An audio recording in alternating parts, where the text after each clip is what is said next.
Hello and welcome to the highlights of our latest Euronews debate asking how to electrify Europe. The EU needs a rapid rollout of renewables, smart grids, energy storage and some sustained political support if it wants to meet its carbon emissions goals for 2030, 2040 and 2050. So how can it be done? Let's hear from the experts.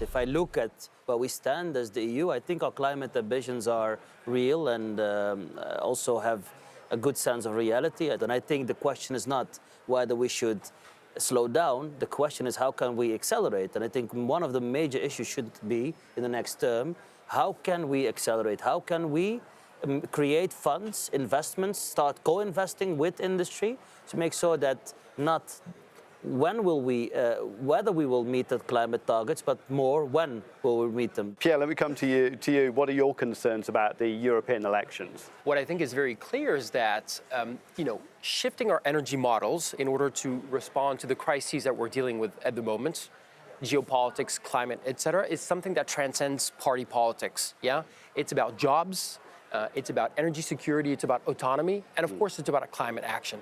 So that, I think, is an agenda that can speak to any party out there. What's the mood inside the Commission, Tom? Because you are a proper Commission insider. We hear about you people. Here's one now, live on YouTube. What's the mood inside the Commission? Optimistic and hopeful, looking forward to the election results and gearing up internally to prepare the next Commission for the next 5 years. Are there genuine concerns about populist parties that don't like many of the, this call for acceleration and speed that Mohammed's talking about? I don't think there are big risks there because, as Pierre said, a lot of even if the geopolitics has changed a bit and the motivations might change in emphasis, a lot of the things we actually have on the ground and in terms of implementation are going to deliver in terms of security and resilience and in terms of international competition and so on. So they're actually hitting the right buttons for whatever type of parliament comes out. Eva, from an industry point of view, you guys are always just calling for certainty. Have you got certainty? We have had a very difficult crisis right now. I think it is an obvious element that investments have been on standby in a moment in which we need the acceleration of renewables. And what the Commission is saying is correct. We have some rules that have to be implemented, and what we need is to see in a long view. This is what investors need. Standby on investments, that doesn't sound particularly good, Pierre, does it? No, I mean, the thing is, at the height of the crisis, we really saw wind investments nosedive because there was so much uncertainty with what national governments were going to do about soaring electricity prices, right? We're seeing things pick up now, if I can talk specifically about the wind industry, so things are headed back in the right direction. Still, we're deploying wind at about half the rate that we need to in order to deliver even on the 2030 targets. No, because we've got all this chit-chat, you might describe it as that goes ahead of the COP summit, and then we get these decisions to triple renewables by 2030. But then, in the meantime, he's saying people aren't doing it fast enough at all. What's the problem? I mean, we're trying to tackle some of the elements. I mean, when it comes to permitting, I think we did a very good deal, I think, for the Critical Raw Materials Act. What happened on permitting then? Yeah, so what we try to do is, at least for some of these key technologies, try to make permitting, let's say, much more predictable. Are these just kind of tweaks? No, or are they going to make a serious difference? They are a quite serious difference. If you look at the time period for the start of a permit and then when it needs to be given, I mean, these time periods are really clearly defined. I mean, but they're long though, right? I mean, it takes ages to get your wind farm. No, it takes ages, but what we want to do is make it faster than it was. It should not take 5-6 years before you get a permit. Tripling renewables by 2030, for example. Do you think that's credible?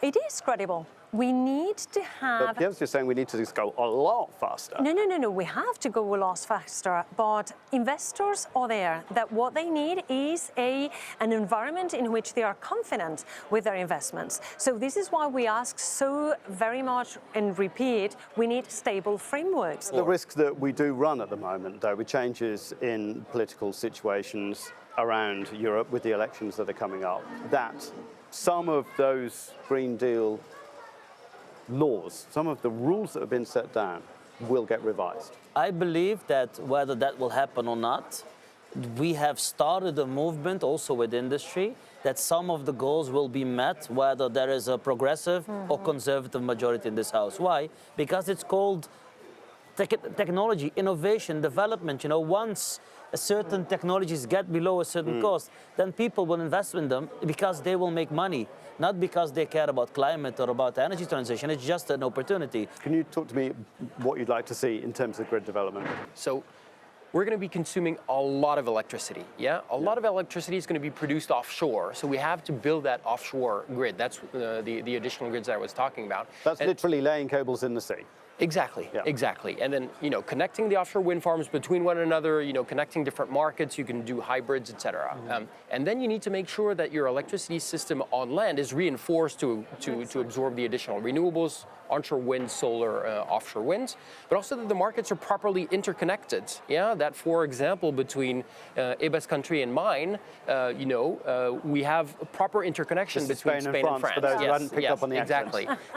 So what's the problem between Spain and France? Well, for a very, very long time, the interconnection was undersized. So this is getting better now, but we have to replicate that all over Europe. And I think we need to understand, I think one of the issues I have with European energy policies is that the energy mix is decided on a member state level. I really need the next talk has to be, of course, every country has their own priorities, etc. But we have to coordinate that a little bit better.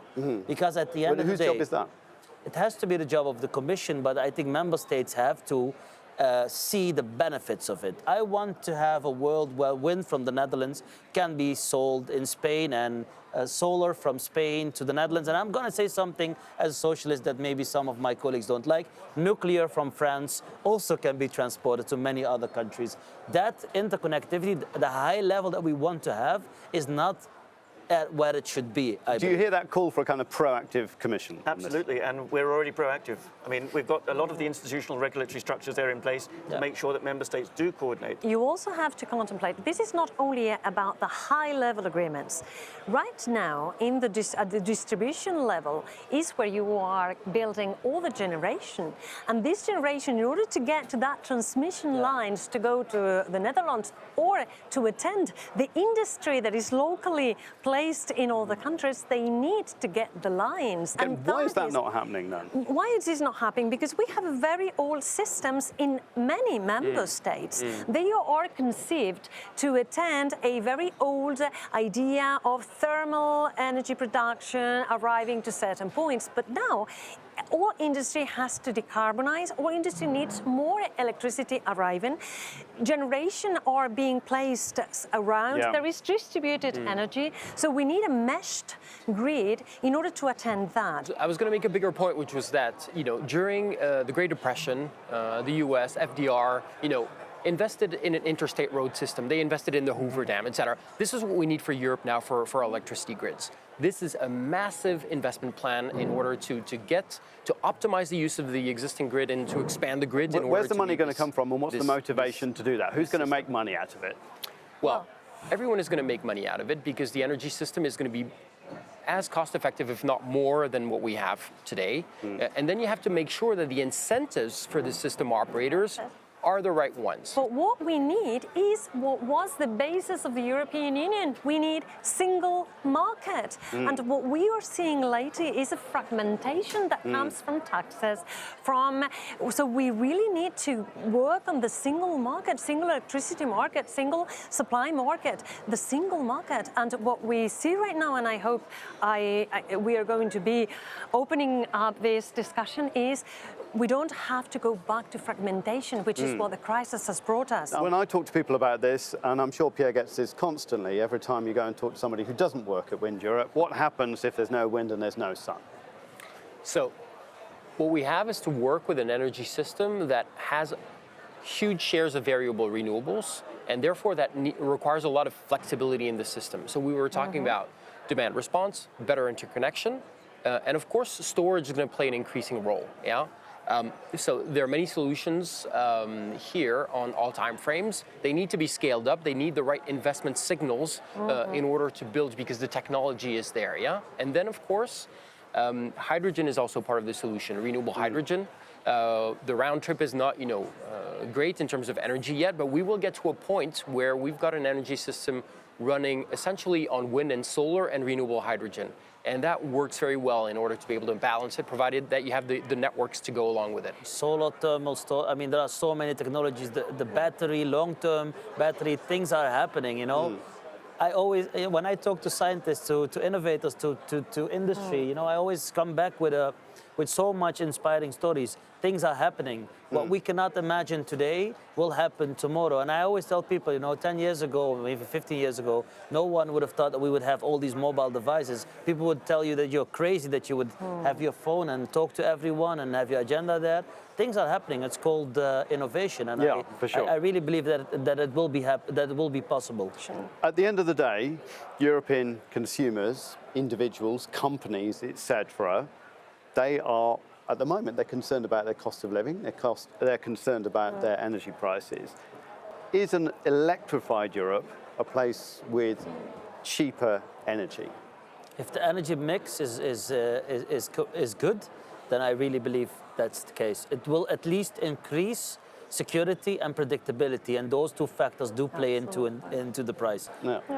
And I think that we have right now the real proof of the cost that it produces when we are not developing our own autonomous energy sources. We have had a crisis in which you were talking about what happens when there's no wind and no sun. We have experienced what happens when there's no gas. Yes. And the prices where they are. And I think that this is why right now we have to think, let's develop decarbonization, electricity, etc., because this is the cost-benefit solution that we are really, really, really willing to go Dom, is an electrified Europe a place with cheaper energy? It is, for all the reasons that colleagues have said. There isn't simply a matter of going back. Going back to something as mythical as cheap, secure fossil fuels just isn't on the cards anymore. What we've got to do is exploit all the resources that we can to factor in the security and the supply chain resilience that we need, and to make use of the markets to make sure whatever we're doing, we're delivering it as cheaply and as cost effectively as possible. I want to go on to my last question, which is really a sort of, it's a bit of a fantasy question, but what does Europe look like by 2040? 2050, I have difficulty imagining. I'm sorry, guys, but I'll be like 80-something. I just don't really want to think about it. But 2040, I can think about it. What does this electrified Europe look like? What do I literally see outside in the street? Because at the moment, I see a lot of diesel cars in the traffic jam in Brussels, and I'm just wondering, what's it going to literally look like and sound like? I'm not a futurist, but I don't, one of the greatest things that we can do is when we decarbonize our economy is to make the day-to-day use that people have of many things that they consume, we need to keep it as normal as possible. But the products that they use, they need to be decarbonized, Yeah, my experience as a person doesn't really change. It's just the things that are... Exactly, that would be a good... But it does, though. Exactly. It does, though, because you were talking about what the city looks like. It's quieter. It's got cleaner air. Cleaner air. It's got fewer cars around. It's safer, etc. These are the, we talked a lot about numbers, but this is fundamentally about quality of life as Europeans. Of course. And healthcare. Yeah. Exactly. And at the end of the day, reducing greenhouse gas emissions and hopefully slowing down the rate of warming. And improve air quality. That's a very definitely, good point. for sure. Yeah. But Tom, what's your vision of what this 2040?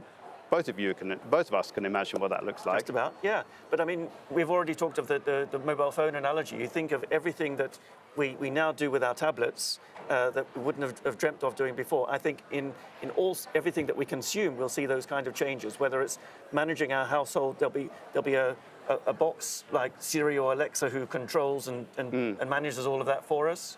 They'll be getting you the best electricity tariff. Yeah. When the wind is blowing in Denmark or the sun is shining somewhere in Poland or whatever, you'll be hopefully taking advantage of that. Yeah, our houses will be much more insulated. We'll all have the solar panels. We'll all have batteries. We'll be contributing to a centralized electricity system, but we'll all be decentralized as well. Mohammed, final word then from you on this election that we've got coming up. You, I guess, speak to politicians of all colours here. Are they signed up to this vision? Some, I think, are maybe not aware fully as what's happening and that we're basically This is an industrial revolution that we are looking and that we are trying to also accelerate. But again, the legislation is in place, and I don't think whatever parliament will be here will reverse the legislation, because industry also is much more aware of what's happening geopolitically, and I think they support the deal at the end of the day. There are some issues, as I said, a common industry policy, funding. If we tackle that, I think we can be very ahead and in this decarbonization race. It was a fascinating conversation. Please share your views on how to electrify Europe through our social media channels and watch the full 1-hour debate on Euronews.com.